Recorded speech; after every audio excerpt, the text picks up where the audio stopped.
financial year. And even high frequency indicators are telling us that the economy is carrying on the momentum that we have seen until the end of March 2024, when we grew at 8.2%. So the average growth rate in the last 3 years up to March 24 has been around 8%. And as we write in the survey, real GDP is 20% above the pre-pandemic levels. And the growth has been contributed to by a steady maintenance of the share of private consumption. Capital formation is beginning to recover as we would expect post-COVID and post-balance sheet repair. And exports are doing quite well under the circumstances as well. Of course, some of you might say this adds up to more than 100, but that is to remind you of the fact that it is not subtracting imports here. So otherwise, this is not net. It is not net exports. It's only exports. So it's a gross number. And investment is being driven by not only by public sector capital formation. Both union and state governments have clearly been spearheading the capital formation. But let me also tell you that private capex has been growing. Private capex has recovered after the stagnation or decline we saw in 1920 and 2021. They did pick up in 21-22 and 22-23. Of course, some of you might go into the granular details available and say that private capex formation picked up strongly in the dwellings aspect and not in the machinery and equipment and intellectual property products. But even that, post-COVID. So because if you look at the national income data, you can see the breakdown of private capital formation into these three components: dwellings, machinery and equipment, IP products, etc., intellectual property products. The recovery is beginning to come through in the latter two areas also, which is what exactly will be driving higher quality jobs.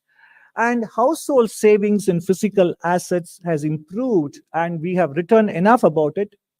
Households are not in distress. Households actually are investing in financial assets, which have done very well. Especially in the last 4 years, the foray of retail investors into stock markets through systematic investment plans, through mutual fund investments, has been quite prolifically documented. And our national income data do not record these at market prices. And that is the reason why there is a feeling that financial liabilities have grown faster than financial assets of households. But financial assets of households are not marked to market. So households are doing quite well in the aggregate. And if you also see the default statistics of small ticket loans, etc., they do not flag any signs of distress. And I have also written about them in occasional columns, etc. When it comes to the agricultural sector, which is the topic of a usual special chapter, and also a box item in the economic survey in chapter 5, of course, the food grain production in crores of tons, 329 million tons, slight decline compared to the previous year because of the erratic monsoon. And also, let me tell you that this year, we will see a chart later, the monsoon is not exactly proceeding as the IMD told us before the monsoon season began.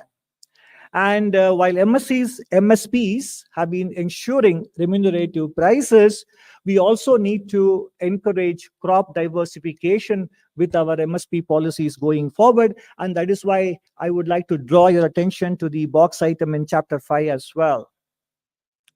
Industrial production, you can see a broad-based acceleration in all possible areas for the FY24, 9.5%. Recovering very smartly from the overall growth of 2.1 in FY23.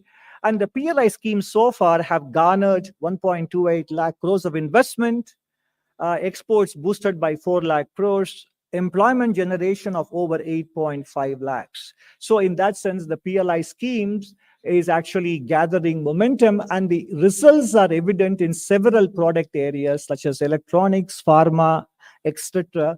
The PLI scheme is beginning to deliver very handsomely on key areas. The logistics performance is also contributing to the export resilience. Some of us might be wondering, what is the export resilience when the merchandise trade value growth appear to have declined in FY24? But you take away the petroleum products and gems and jewelry exports, even merchandise exports actually went up by little under 2% in FY24, apart from services growth. whether it is the highway construction or in terms of the introduction of new trains and the waiting times in toll plazas, and the number of airports doubling in the last 8, 9 years compared to how much we had in the previous 67 years since independence. Container turnaround time at Indian ports, in fact, the seaport statistic, which is covered in the external sector chapter and the services sector chapter, we do talk about the fact that the seaport turnaround time in India is even doing better than some East Asian ports as well. And the pace of railway electrification has also been quite strong. So there is clearly a cumulative and the lagged effect of logistics infrastructure contributing to export resilience and also overall economic efficiency and the relief of supply side constraints. Services export growth, the story of the global capability centers is very well documented, but this captures all of them in one place. India in general is ranked 8th in the business services exports and second in world telecommunication, computer and information services exports. And overall, India has a 4.3% share. In terms of the share of global value chain related trade, India's GVC contribution has gone up by more than 12.5 percentage points in the last 20 odd years. And the remarkable growth of the global capability centers, starting from the number of centers rising threefold, and in terms of the installed GCC talent, in terms of number of employees, going from 400 to 3,400 in terms of the number of GCC centers operating in India. So clearly, this is one area which might be not only somewhat immune to the introduction of technology, but may actually benefit from it. Coming back to the macro parameters, external debt ratio is much lower than many other countries. In fact, we have a very interesting box item on whether a strong or a weaker rupee is in the overall interest of balance of payments of India, taking both the trade and the capital flows together. From a BOP perspective, what kind of currency stance will be of help to India? It's an empirical exercise. It doesn't have any ideological preference on our part. We simply have recorded what the data tell us. It's very interesting, given that India has a very low external debt ratio. A weak currency doesn't hurt. If India had a very large dollar exposure, a weak currency will be problematic, because what you gain on the trade side, you might lose on the external liability side. But that is not the case with India. You may want to check out that box item. And exchange rate volatility is one of the lowest in emerging market space. And the current account, while it was a surplus in the fourth quarter, overall for the year, it's about 0.7% of GDP. Last time when I stood in front of you in January 2023, we had just completed 1 year of recovery post-COVID. Now we are into our 4th year. And the main theme of the last full economic survey was how the medium-term growth is going to be supported by a much improved corporate and financial sector balance sheet. And that is what we are seeing today in terms of the non-food, non-personal loan growth running at more than 15%. And NPA ratios declining to 2.8%, etc. As long as we can keep the financial cycle going for a longer period, we can be reasonably assured of a baseline growth of at least 6.5%. Inflationary pressures under control. In the previous 3 years, the deviation of inflation from the target of 4% is the lowest in India. And the headline inflation rate is coming well within the band and should come to below 5% in the current financial year. And of course, you all know that the core inflation is running well below 4%. Monetary policy transmission is evident, and monetary policy stance may not necessarily be considered restrictive, given the fact that credit growth is running in double digits as well. And both a slew of administrative measures and monetary policy combined to make sure that inflation never got out of hand. And compared to many other nations, the fact that we had a very small deviation from our target was facilitated by the proactive both fiscal and non-fiscal administrative measures and monetary policy measures taken. The continued improvement in the quality of government expenditure at the union government side is continuing from 88 and 12% ratio between revenue and capital. We are now between 79 and 21. So in some sense, you can see here that the decomposition of the fiscal deficit shows that capital outlay has been consistently increasing. And this is the World Bank recently has a development update, which is probably on its way. And they talk about the fact that India's public sector capital formation is actually crowding in the private sector capital formation. Now, ultimately, all these macroeconomic statistics have to result in the most important variable that the public is looking for. Our Indian formal sector creating enough jobs? If you look at it, based on the returns filed by Indian factories, about 2 lakh of them, in the annual survey of industries, factories which are more than 100 workers, they constitute roughly about 21% of the total number of 2 lakh factories. But they constitute 80% of the workforce. Therefore, it is heartening to see that the workforce growth rate in these factories, which have more than 100 workers, is 13.2% in the last 4 years, compared to the growth rate of only 4.8% in relatively smaller factories. So on top of a larger base of workers in the aggregate, factories with more than 100 workers are actually seeing their workforce rise faster as well. And that is a very good sign of formalization of the Indian manufacturing sector. And this is from the ASI data, which is available until 21-22. This is as far as the current state of affairs goes. Coming back to what I said at the very beginning, we are facing a very challenging global environment combined with climate change narrative and the change, and therefore we need to make sure that we pursue all possible approaches without any doctrinaire orientation or ideological orientation. If anything, pragmatism has to be the policy mantra. And second, in terms of the kind of reform that we need to do, it is no longer about the big ticket reforms that dominate your front pages, but more about the grunt work. It's about the nuts and bolts of governance. It's about the plumbing of governance that we need to get right in order to be able to drive growth forward. And that is the theme of chapter 5 of the economic survey. What are the ways, what are the sectors, and what are the ways in which we can ensure that growth continues at a pace by which we can have a fair shot at our aspiration of Viksit Bharat by 2047. It is about generating productive employment. We have a few ideas, addressing the skill gap challenge. And by the way, agriculture can be a very important engine of growth. And easing regulatory requirements and financial bottlenecks for MSMEs, managing the green transition in such a way that we don't jeopardize energy security in the name of energy transition, and becoming a manufacturing powerhouse also requires us to get the China balance right.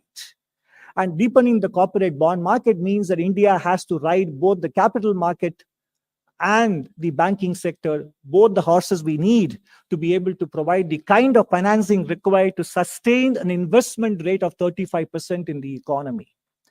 And of course, inequality is something that we need to always keep in mind to ensure social stability. And when we talk of productivity and skilling, we all know that economic growth is a function of labor force growth and productivity growth. And productivity growth comes from not only a skilled population, but also a healthy population. And there, the private sector and the public themselves have a very important role to play more than the government. And that is why, if you have seen the economic survey already, you see that we talk about the compact between governments, private sector, and the public, and the compact between the government, the private sector, and the social sector. That is why we said in the article today in Mint, I wrote that we basically need all hands on the table and all approaches on the table. First, we start with agriculture as an engine of growth. Standard economic theory would tell you that as economies progress from lower middle income to middle and upper income, we vacate the primary sector and we graduate towards high-end manufacturing and then services. But given what I showed you earlier about the way the global trades and the global growth is evolving and the kind of protectionism that is becoming rife, agriculture actually still carries a huge potential for driving growth if only we can make sure that the incentives are aligned and allied services in agriculture are also encouraged and land consolidation also happens in a big way. Because more than 85% of the land is only about 2 hectares or less. And this has been coming down. The average land holding size has been coming down since the 1970s. And this is an action area for state governments because mechanization and technology adoption are not economical under less than 4 hectares. I believe Economic Survey 2007 wrote about it, and that still remains true. And that is also necessary for boosting the average yield in many crops in India, which are at least about 20 to 40% below global levels, whether you talk about tomatoes or onion or cotton or other vegetables, etc. We can do better. And in fact, we are not even comparing the global best in class. Even the average yield, there is a gulf. And if we can bridge this gulf, we not only ensure domestic food security, but also can become a very important global exporter in the food area, which also gives us strategic advantages. And how rising yield, we have given examples of few crops where the rising yield can actually take us how much we can boost production if only we can improve the yield and bring it to the global average that is shown on the right side. Now, this chart you may have to remember when we come to the end of the presentation as well. This is the monsoon data until about 20th of July from June 1st. This is a 45-degree line, and if you are below the line, basically the rainfall is on the deficient side. Some of the key areas which are very important for grain production are actually receiving deficient rainfall. If you look at the IMD website, you see Southern Peninsula is very large surplus of about 26%. And northern plains about -12, and also eastern and northeast about -14. So you see that the spatial distribution, and we have been writing about it in the monthly economic review, that we need temporally and spatially well distributed rainfall season. If that is not the case, then there will be question marks on the agricultural yield, etc. And that is why you will see this reflected in our growth outlook down the road. So far we say the monsoon season, barring a very few weeks in between, hasn't really lived up to the billing that we were looking for.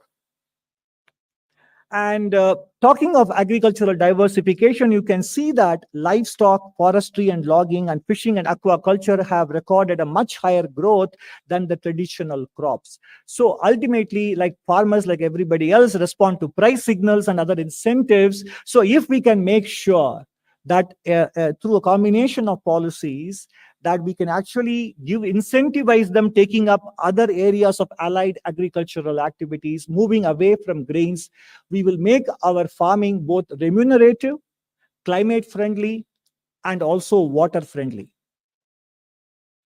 So this is the framework. This is covered in detail in box 5, in a box in chapter 5. I would urge you to go through that for more detailed elaboration of each and every one of these 5 aspects, which would help make sure that Indian farming sector becomes an engine of growth. Moving on to manufacturing and SME, that is another sector where we need to focus. How do we create an SME space, Mittelstand in German as they call it? Most important thing we can do from the government perspective is deregulation. Threshold-based incentives must have sunset clauses, but more importantly, much of the action is required at the state government level and local government level as well, which is where the much of licensing, inspection, and compliance, the LIC acronym, is very important to loosen that grip in the local government level. And then when it comes to skilling, most of our entrepreneurs are very instinctively entrepreneurial, understand their business and customers very well. Where they need trainings with respect to financial management, working capital, inventory management, etc. So targeted interventions will have a big bang for the buck in terms of boosting their productivity. Other important aspect of the LIC being loosened is that most of the small enterprises have very limited management bandwidth. So if we can kind of reduce the compliance burden on them, we also release the bandwidth for them to focus on growing their business and also focusing on their human resource endowment as well. And that is what will make India's lopsided distribution of enterprises. Too many micro, some large, but a huge gap in the middle that needs to be plugged for us to make raise the manufacturing share of GDP and the manufacturing employment share as well. Financial access usually is considered a very big roadblock for MSME growth. We have done quite well in that regard, both during COVID and afterwards, by providing the guarantees. The number of CGT MSE guarantees invoked and the amount used up are quite good. Without this intervention, the micro and small enterprise sector would have faced even more difficulty. So this has really worked in preserving the health of the MSME space. And then the startup ecosystem, from over 13,000 DPI recognized startups are there, and the number of patents filed per year, it is not a typo, it's real, has gone up by 17x between FY15 and FY24, 17 times in the course of 9 years. So startups usually begin with not micro space, but small and medium space. So we are definitely paying attention to the financing and the ecosystem aspects of nurturing SMEs. And we are also beginning to realize the potential of the digital public infrastructure in making sure that our micro, small, and medium enterprises have global access through the digital network. They don't need a physical presence. The open network digital commerce, I remember writing about it with Mr. Nilekani about 2 years ago. It has a very big potential to make our even small enterprises global players. And you can see the statistics here in terms of the number of cities being covered, number of transactions happening. Most of them are small sellers, etc. So this is definitely has a huge potential in realizing our MSME aspirations as well. But above all, what we need to focus on is the deregulation aspect. And I can't go into the full details of all the rules and regulations on laws that need to be loosened. We are only giving you a couple of examples. For example, the amount of space Indian laws mandate that per worker is 3.4 square meters, and even Southeast Asian countries and advanced economies have a much lower requirement. On the left side, you can see the amount of land we need to allocate for setbacks on all 4 sides. The parking space and the floor space index is much lower in India. And these are all state government regulations, not union government. And even if majority of the Indian states move towards the best Indian state, which on the basis of a study happens to be Haryana, if they move to Haryana level, the amount of land we free up for our businesses to utilize for actual manufacturing goes up. So per unit fixed cost of production will come down dramatically, opening up space for them to hire more workers. So that's why I said the clue to sustaining growth lies in the nuts and bolts of economic deregulation. And second example is the floor area ratio and the car parking spaces compared to, for example, what Singapore or Hong Kong and even the most industrialized states of India have only 1 floor space ratio. Haryana is 1.5, Odisha is better, Uttar Pradesh is much lower. And look at the amount of car parking spaces we mandate is much more than what typically Singapore and Hong Kong, which are manufacturing powerhouses, also mandate. They are much more than what they ask for. So in all these senses, it leads to a loss of about 3 lakh crores in terms of for a micro factory. And for a mega factory, it's about 3.2, micro is about 2.7 lakhs, etc. So there is a huge sort of low-hanging fruit here in deregulation from the point of view of boosting economic output. The other aspect is also with respect to rising formalization of the workforce. We are seeing that in the EPO4 membership, and we also saw that in the annual survey of industries factory workers in the larger factories growing much faster.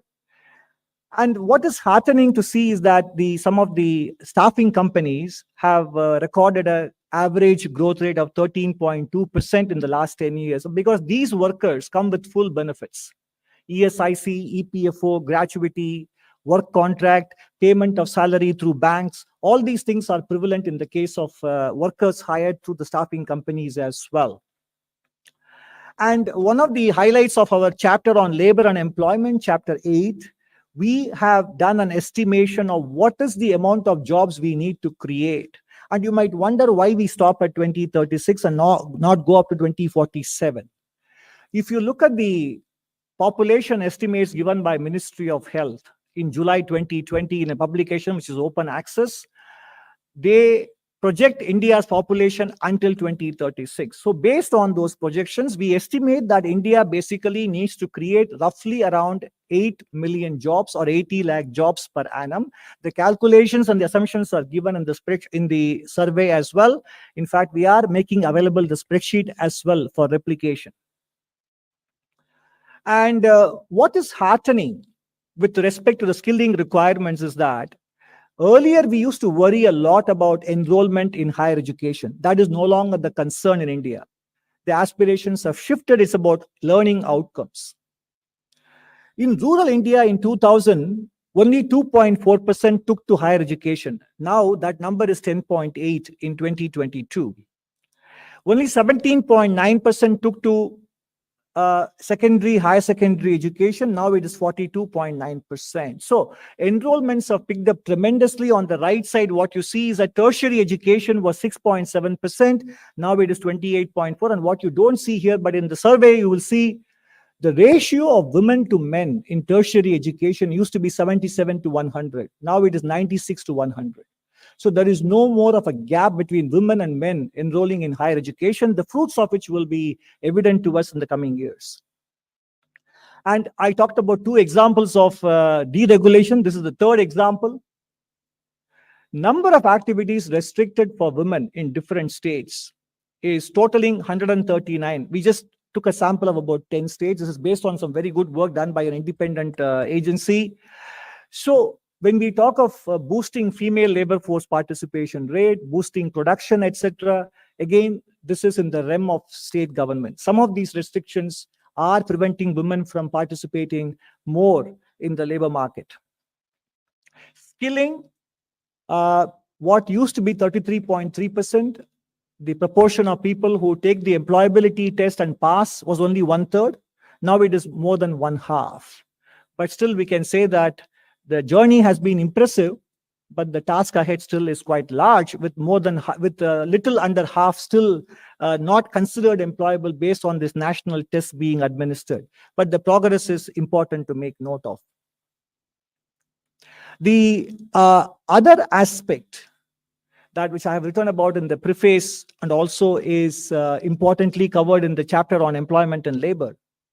Artificial intelligence, apart from its extremely high energy intensity and requirement, which is covered in the discussions on climate chapter and in the special essay in chapter 13, the impact of AI is still not very well understood across the world.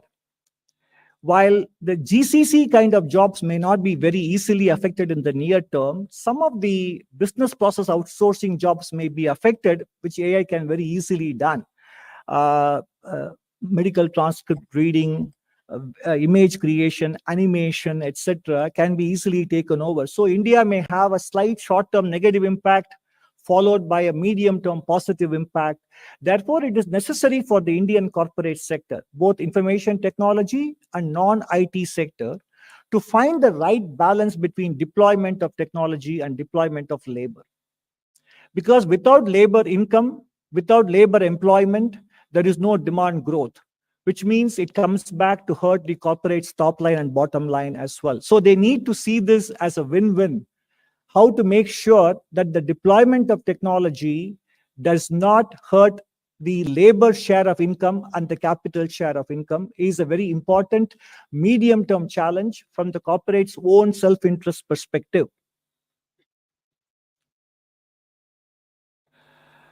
And you can see that corporate profitability has gone up from 5.3 lakh crores in FY20 to 20.6 lakh crores in FY23. That's almost 4 times in a space of 3 years. including financial sector. If I exclude the financial sector, it has gone up from 4.1 lakh crore to 13.9 lakh crores based on a sample of about 30,000 plus companies. On the right side, you see the compensation to employees, which usually is a function of two variables. One is the amount of hiring you do and the amount of wage growth you give. And that has not correspondingly grown at the same pace. And by the way, this compensation to employees also includes top management salaries and perks, options, etc. So you can imagine if we have the data on the median worker compensation in terms of hiring, etc. So basically the point is, as they said, the deployment of robots in automobile factories in the US was considered a very important development, but then the robots don't buy the cars that the companies make. Similarly, the artificial intelligence you deploy may not buy the products that you make. So in some sense, as we said again, when it comes to driving growth, it is not just the union government, it is state governments, it is local governments and the private sector finding the right balance between capital and labor. And more importantly, to get the manufacturing right, the China challenge that India has to deal with. In terms of India's trade deficit with China, much of it comes from capital goods products, which means they are important inputs into our production process. And the trade deficit is roughly around $87 billion as of now. And trade diversion by the West away from China can actually cause India to widen the trade deficit. Indian industries will be placed as intermediate suppliers between China and the West. And the drive for enhanced manufacturing capacity within India may also make us more dependent on capital goods, because Chinese capital goods manufacturers have also eliminated competition in Europe elsewhere. So we have no alternative choices to depend on. And in the near term, the negative capacity utilization change, i.e. idle capacity in China on the left, and more strangely or somewhat disappointingly, their willingness to stay in the low-skill manufacturing, low-intensity manufacturing, despite making considerable progress in battery technology, electric vehicles, etc., high labor content, low value added, and low skill manufactured goods, they are still very much present, and they are rising as well, whether it is knitted apparel, footwear, leather, etc. So you take both these things together, this could be one of the risk factors making India's capital formation grow more slowly than otherwise. So given this, if we continue to import goods from China, given that they have excess capacity and they are also considerably foraying back into low-skill manufacturing, the trade deficit will only continue to widen. Therefore, we need to strike the right balance between import of goods and import of capital, i.e. FDI. This is also a box item in Chapter 5. Brazil and Turkey, for example, they raised barriers to imports of EVs from China, but incentivized FDI from China for EV manufacturing in their countries. So this is the kind of balance we need to figure out as well.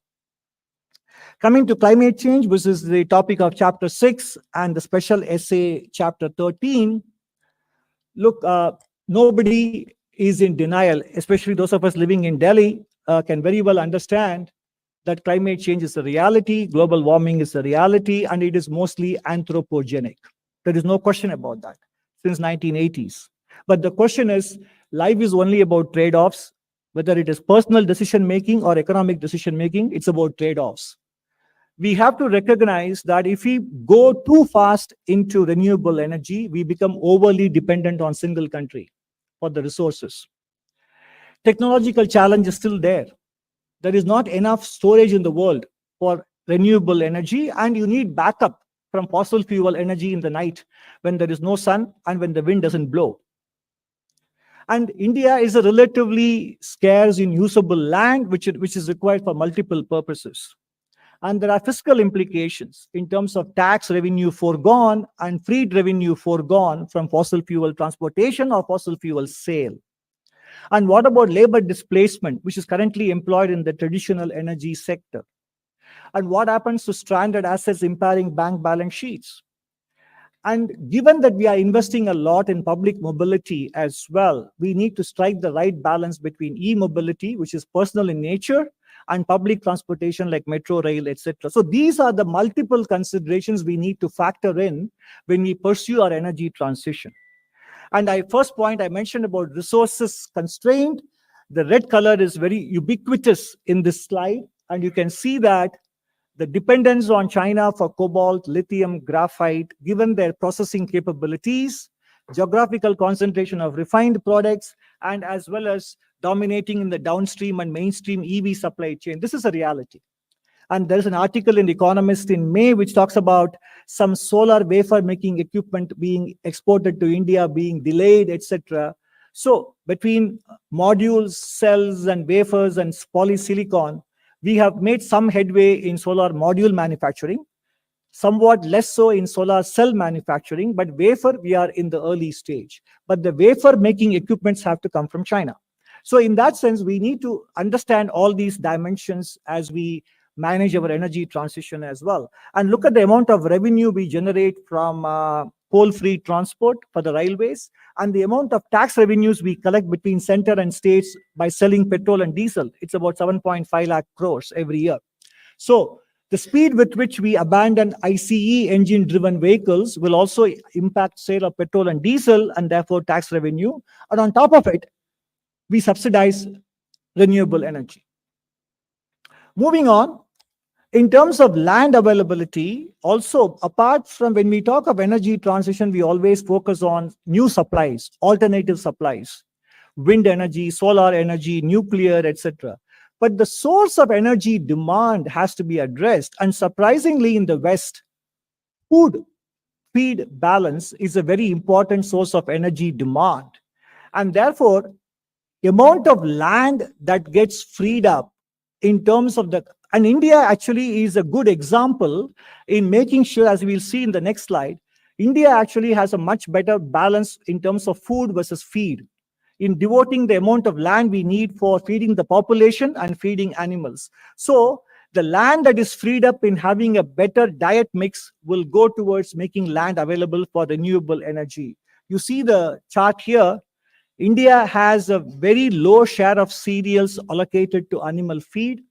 Animal feed consists of mostly human inedible food, but in the developed world, most of the land is being utilized for generating food, which goes to feed either industrial uses or meat production. The important thing here is that if the rest of the world were to follow the same principles as the West, we simply don't have enough land to feed our people, to feed our animal, and to provide for renewable energy, and to provide for industrialization and manufacturing growth. So again, it's a question of finding the right balance. So as I said at the very beginning, policy is no longer about whether we do energy transition. Policy is no longer about whether we grow manufacturing.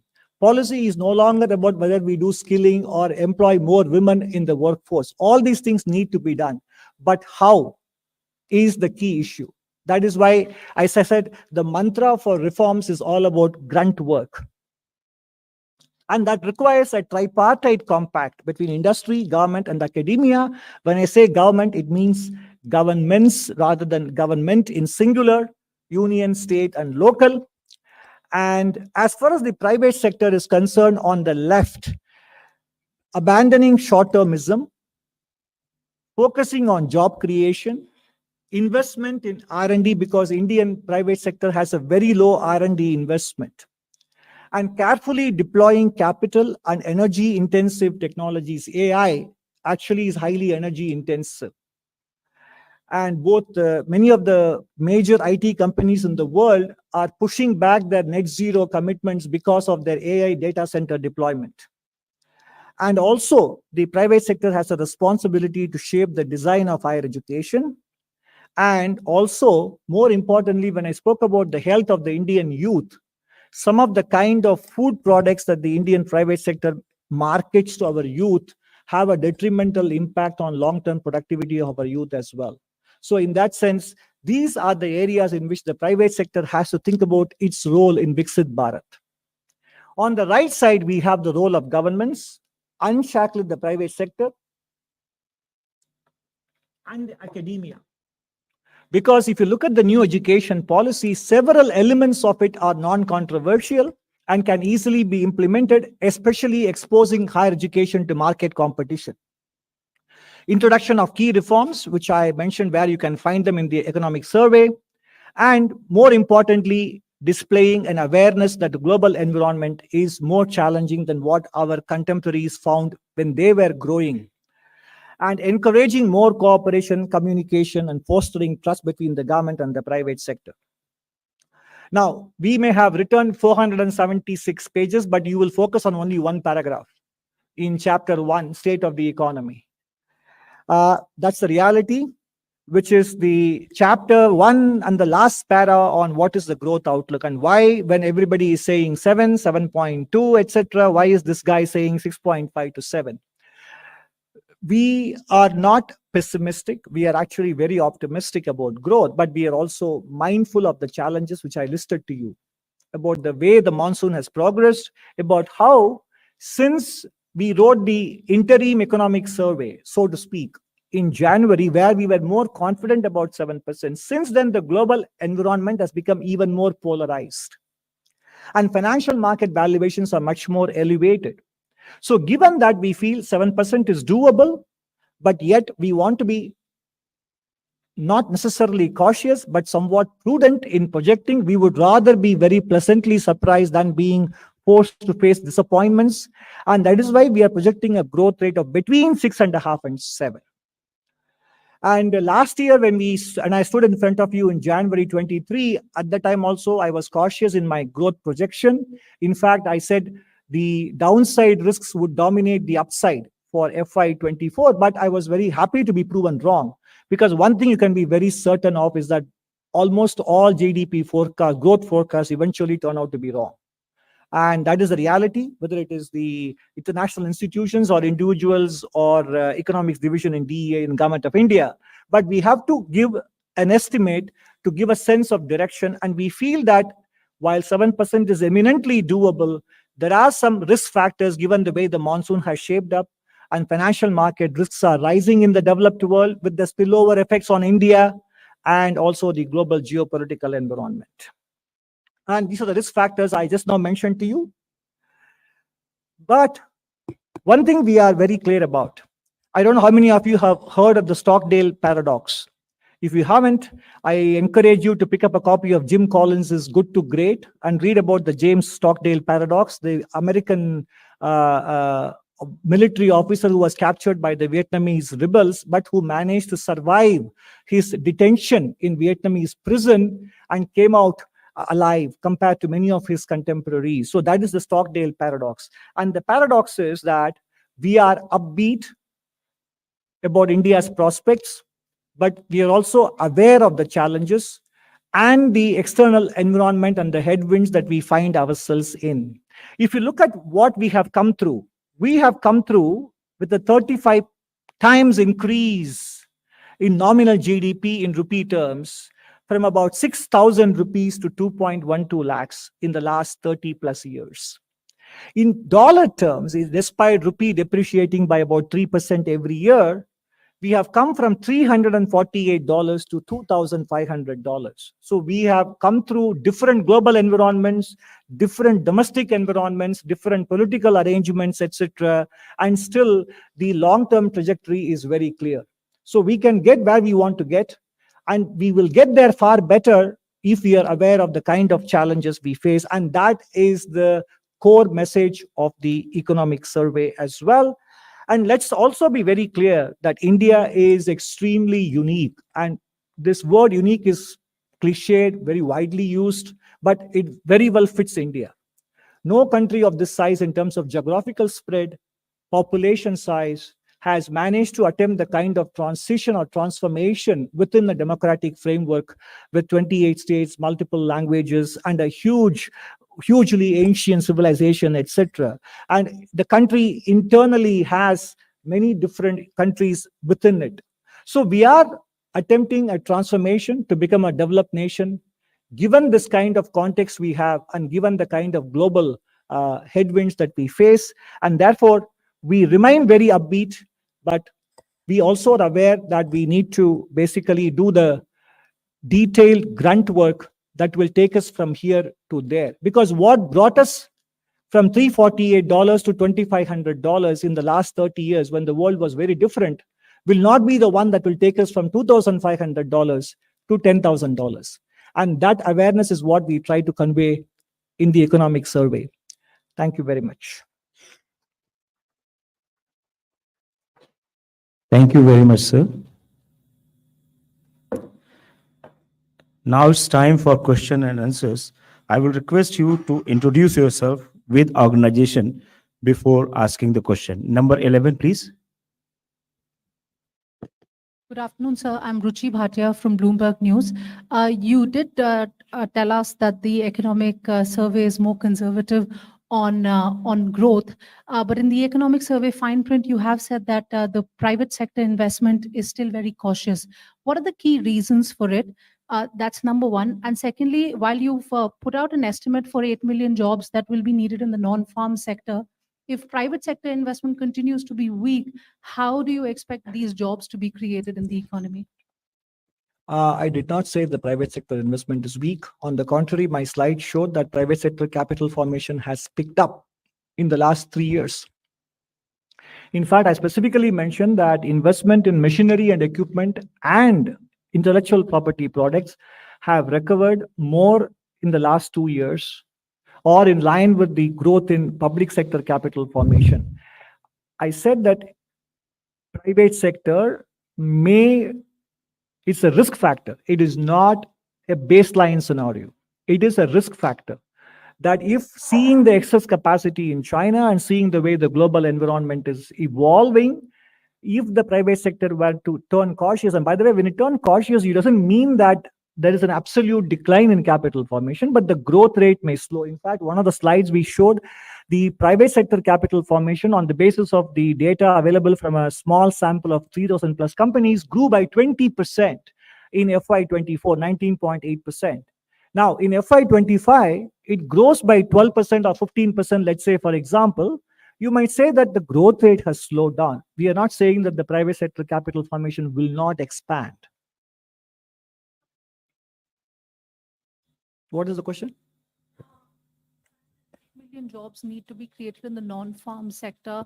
I mean, which are the areas that you're looking at where these kind of jobs will be created? Also, if only 50% of the graduates are employable, how big a risk do you think will it be for the new jobs, and of course the kind of skill sets that the kids will need to have? So we mentioned in our survey, the chapter 8 also, all the steps that government is taking towards generation of employment. However, as CA has also in his presentation mentioned that the private sector needs to do its bit in the middle to get the employment to the level that would be required for the increasing workforce. Also in the chapter you will like to go through, you will see that we've suggested two important areas for further taking up, like the care economy and the agro-processing sector as some examples, which anyways government is taking a lot of steps and which with the help of the private sector can further be strengthened. That's all. Thank you. One more correction to your point. We said 33% was in 2014. Now it is 51.3% in the employability. No, but given the size, the base, 51.3% is a very substantial number in India. That way, the base effect is actually working in India's favor. Thank you. 124. Sir, Timsi Jaipuria from CNBC TV 18. Two key questions here. One on AI. You have said that AI is going to take away a lot of jobs, but the corporate sector or the private sector has to be a little mindful because it is going to impact both their top line and bottom lines if they do not work on the labor force and the employment and the labor force incomes. Apart from that, would you like to elaborate on that? What sort of challenges or threats are you seeing, and what you want the corporate sector to be mindful of in terms of when they work on this? Also, apart from this, you said deregulation of policies. Policies are leading to a lot of burden for the corporate sector and the private sector, and especially SMEs, the burden is increasing and that is creating a lot of issues. Though that has lightened, is what you said in your preface also, that the burden has lightened over the years, but yes, it is still quite high. So, what do you mean about that? Before I answer both your questions, I want to correct two impressions that came out in your question. I didn't say AI will take away a lot of jobs. I simply don't know. I didn't say that. I said it is possible that jobs related to business process outsourcing in the short run may be under threat, whereas AI might actually turn out to be a job booster in and a complement to labor in higher skilled jobs. I said the impact of AI on employment across the world is barely understood. So it is very early days to talk about lot of jobs will be lost or too little jobs will be lost. Nobody knows, but we need to be mindful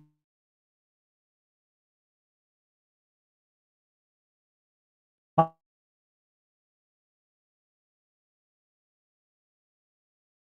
the fact that in-house courses, etc., to make them AI employable and AI compatible. So the reference to lots of jobs was not there in my presentation. And secondly, when I talked about deregulation, I didn't say about the private corporate sector. I spoke about the MSME sector much more. The private corporate sector, by all accounts, based on profitability data, is doing very well. And they have one of the lowest tax rates also in among the world. So important from the point of view of boosting manufacturing and creating a middle stand, the spine or the vertebrae of the economy, which is basically the small and medium enterprises. And that is where deregulation will have a much bigger bang for the buck. And we have given some examples in the presentation and also in the survey. But ultimately, it is an area which predominantly, not fully, predominantly lies with the state governments, and they have to look at their respect to statutes, rules, regulations, inspection, and compliances to be able to unshackle the productive sectors. So just a small addition. If you can explain on the household savings, that how household savings are not dipping, but they are actually moving towards higher yielding areas. That's No, what also you yeah. mentioned. No, I think in the interest of time, we will probably move on to other One questions person, one because question. I 60. have written about it in an article in Mint, for example, on the 29th of April in great detail. Sir, I'm Monica from the New Indian Express. Am I audible? Yeah. Sir, most economists, they are of the view that the government needs to revisit the inflation targeting regime because they think that the 4% target is quite high. And because of that, the borrowing costs are quite high. So, can you please share your thoughts on this? On the 4%. Yeah, they think that the 4% target should be increased to 6% so that the borrowing costs, they come down and the interest rates become lower and can benefit common people and also investors. It should be other way around. It should be other way around. Yeah, we actually create even I think we seem to be having some difficulty in understanding the very premise of your question. If the inflation target were to be, say, increased to 6, then the real rate being around 1%, then the nominal rates have to be at 7. So actually, they say that in a bid to push inflation lower, so they keep the interest rates high. So this is the logic they are giving, and they are also saying that there is a need to, consider both WPI and CPI while setting the inflation target. So if you could give some clarity Yeah, on I this. think probably this is a question better addressed at a Mint Street press conference in Mumbai. Thank you. 126 पीछे जाइए. Sir मैं लक्ष्मण हूँ CNBC आवाज से. Capital market को लेके economic survey में कहा गया है कि the significant increase in retail investors in the stock market calls for careful consideration. मेरा क्वेश्चन ये है कि इक्विटी मार्केट के रेगुलेटर या फिर फाइनेंस मिनिस्ट्री से इकोनॉमिक एडवाइजर का क्या सजेशन है, किस तरह का रिकमेंडेशन है इस कैपिटल मार्केट में जो रिटेल इन्वेस्टर्स का पार्टिसिपेशन बढ़ रहा है उसे? So there is no problem with the participation of retail investors in the capital market. It is a very healthy thing. It has actually created a very good buffer for Indian markets in general, given an additional saving option or additional deployment of savings for our households in the last 4 years. So capital market participation by retail investors is a very healthy and a very welcome thing. It's the issue is in what kind of capital market participation that they are engaging in.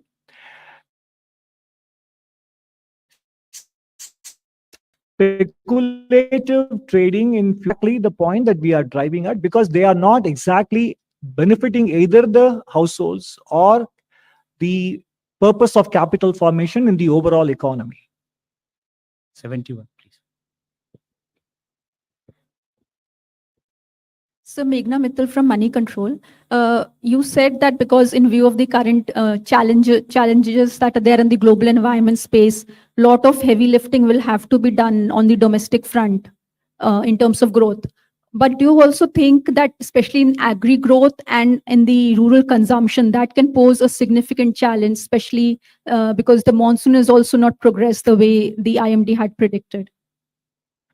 So what was the question? Was it a So, statement or a so I'm question? asking that on the because the lot of heavy lifting will have to be done on the domestic front, rural consumption and agri growth, can they pose a significant risk to the to the domestic front as well?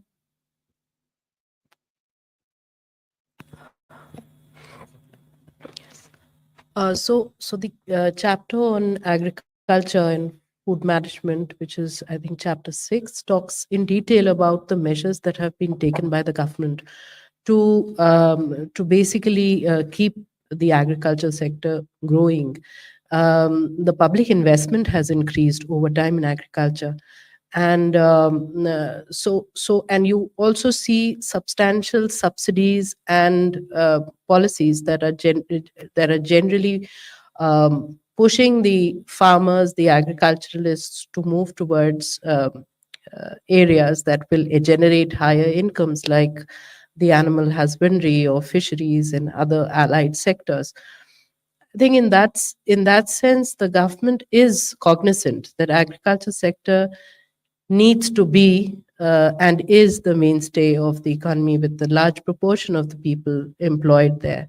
And it is taking measures, and therefore the focus is on that across all the subsectors within agriculture. If you look through the chapter, there's a detailed discussion about the policies, about the reason why those policies are being implemented, and their economic rationale. So if you go through it, I urge you to go through it, and you will have your answer. Thank you. 265, please.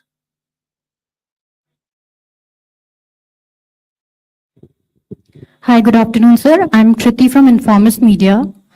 So we saw a common thread running through each of the chapter was expansion of data collection and better statistical system. You mentioned that there's a need to update the IIP. There's a need for state variant of similar indices. So what would be the roadmap for that? And is there a timeline for each of these stepping stone for overall system overhaul of the statistical system? And second, just one more question. You mentioned that despite good credit rating, India's sovereign green bonds have not garnered the kind of greenium you would have expected. So what do you think led to that, and how that could be fixed, and so that it is more attractive for the private players? Thank you. Sorry. On the first question on the statistical systems, all I can say is that the work is underway on all those aspects, and soon you will see these things becoming a reality in terms of newer indices with newer weights and newer components, etc. That is, work is very much underway at a brisk pace. By the way, the greenium issue is not peculiar to India. The greenium issue is an issue that plagues, and Chandini can correct me if I'm wrong, all green bond issuances across the world. It is not that there is something lacking in India's offering. In fact, we have a very high green rating, and I'll ask Chandini to supplement it. And therefore, it is about the private capital across the world and in India being willing to walk its talk on saying that we are interested in investing in green projects. It is not that India is missing something. Please. And I just want to add here that the greenium for India has not been that low. In fact, it is fairly of the same order that you will find elsewhere as well. And I think it was the initial year, this is one of the first issues. We've just had it in 22, 23. And then last year in December and November, December. And I think as we progress, this would improve. Our the sovereign green bond in fact, has been rated medium green by Cicero, which is considered to be very good. It's a very robust evaluation of the framework that we have in place, and we've delineated various activities that we consider green. We are going to come out with a post utilization analysis. So it's a fairly robust framework we have, and I think it is only going to improve as we move forward. Thank you. 266.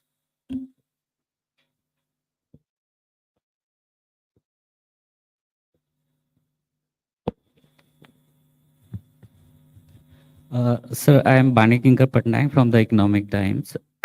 Sir, this survey seems to have rooted for targeting inflation without food. While you have a point there, there are counter views also. Some people say that with more than 40% of the CPI outside any targeting framework, can it really be called an inflation targeting framework? Also, there are, views that large and persistent food shocks can spill over to non-food segment also. So, sir, how would you respond to these concerns?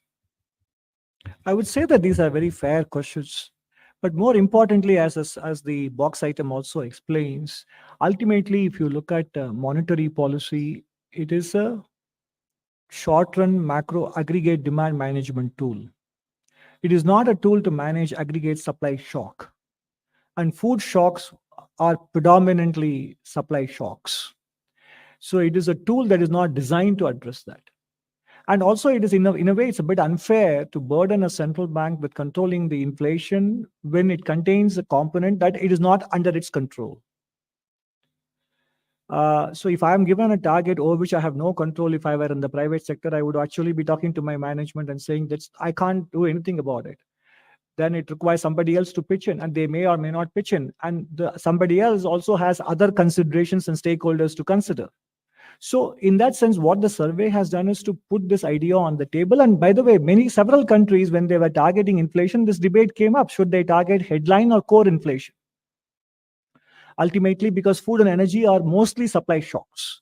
So this issue is not peculiar to India. And secondly, as we grow, as we become $7 trillion, $10 trillion economy, the share of food will come down. At that time, then the distinction between headline inflation and core inflation will disappear. So even in developed countries, despite the fact that food and energy shocks were relatively smaller in terms of weights, even there, this discussion has been very rife about what is the appropriate inflation metric to target. So for a large developing economy with a huge share of food item, even though it has come down over the years, it is a very relevant question to raise. 277. Hello, sir. Ruchika this side from Business Standard. Very interesting survey.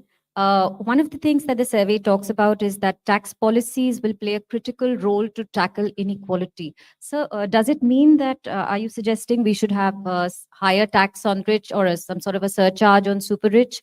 And the second thing, if you can please explain what the survey means when it says that financial sector needs to support the banking sector. You've also talked about how India can ill afford over-financialization. What do you mean by over-financialization?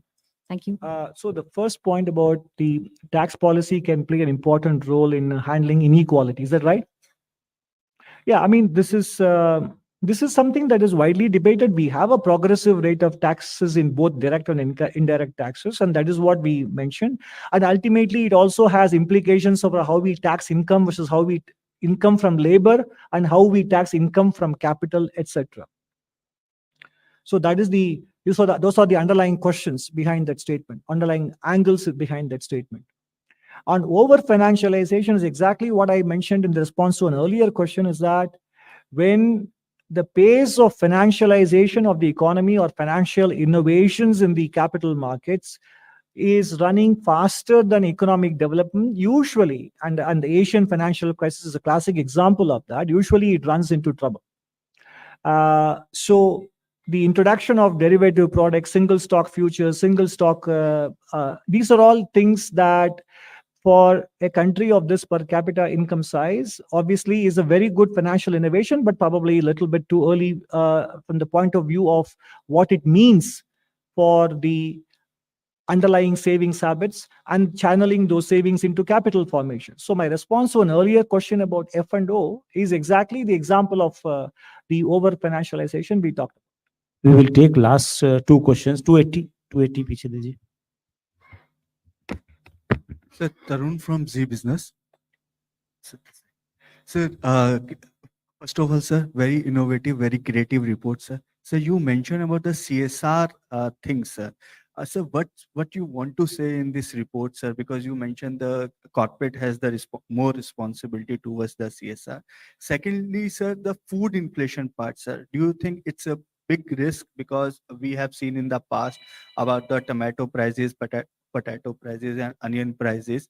Do you think it's a major concern, especially for the food inflation sector? Come back on it.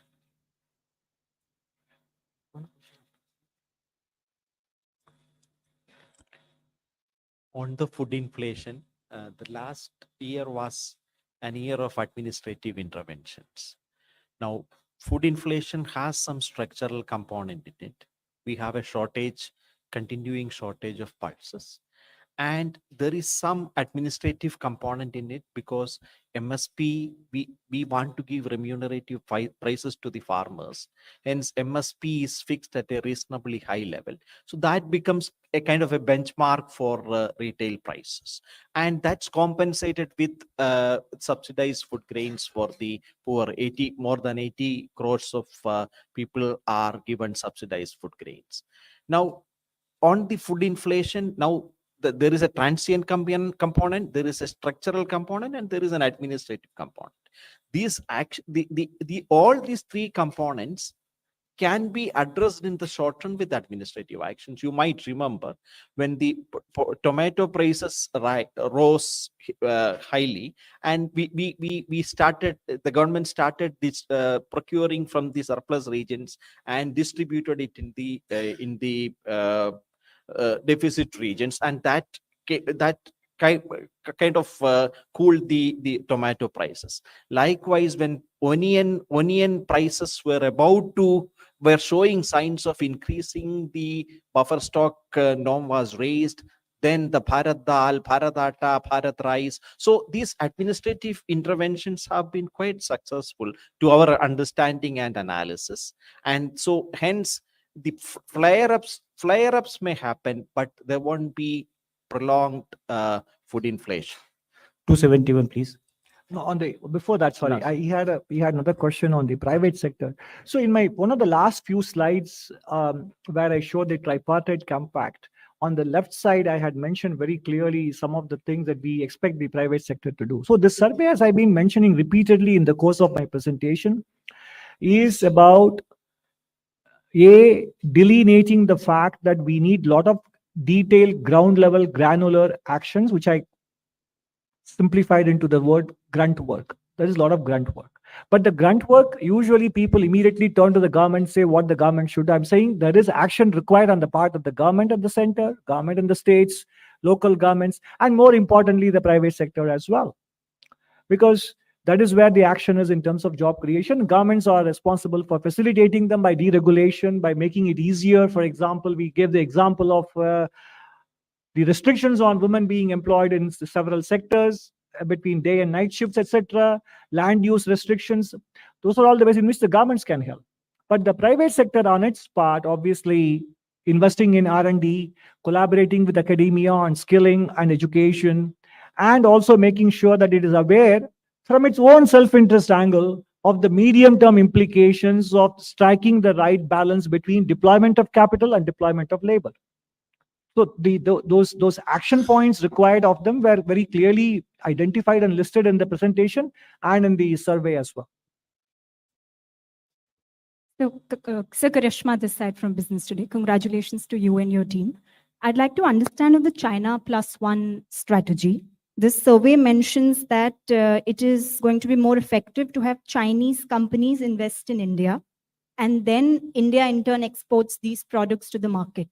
Sir, if I'm understanding right, are you relooking at the China Plus One strategy, and how viable is this for India on a geopolitical front? So I'm not re-looking at it. I'm asking for a re-examination. I'm saying that, I spent quite a bit of time on it in the presentation as well. I simply said there is a balance that's required between importing goods versus importing capital. That is all there is to it. And I gave the example of what Brazil and Turkey did. They banned the import of vehicles, but then they incentivized them investing in their own country. So because if you continue to import, your trade balance will keep widening. We have a large trade imbalance with them. And then it also means you are making yourself vulnerable. Whereas if you choose the areas in which you can have investments inside the country, then you also have a chance of Indian entrepreneurs picking up the know-how and at one point also becoming self-sufficient. So it's a question of choosing the right balance between import from a trade route and importing capital from the capital markets route. Okay, thank. We end the press conference. The sir has to go actually for an important engagement. One last question can you take? Please. Sir Himanshu, there is one issue Prime Minister has repeatedly mentioned, the idea of a Viksit Bharat, and has been goading different departments and ministries to have a long-term vision of how India can actually become a Viksit Bharat by 2047. As part of that larger strategy and vision, what have you envisioned in your economic survey, and what is the kind of long-term strategy you think is required to make India a developed country by 2047? The entire survey, chapter 5, the medium-term outlook is exactly about that. Okay, thank you very much. And tea is arranged for all of you at fourth floor cafeteria. Please have high tea. Thank you very much. Thank you.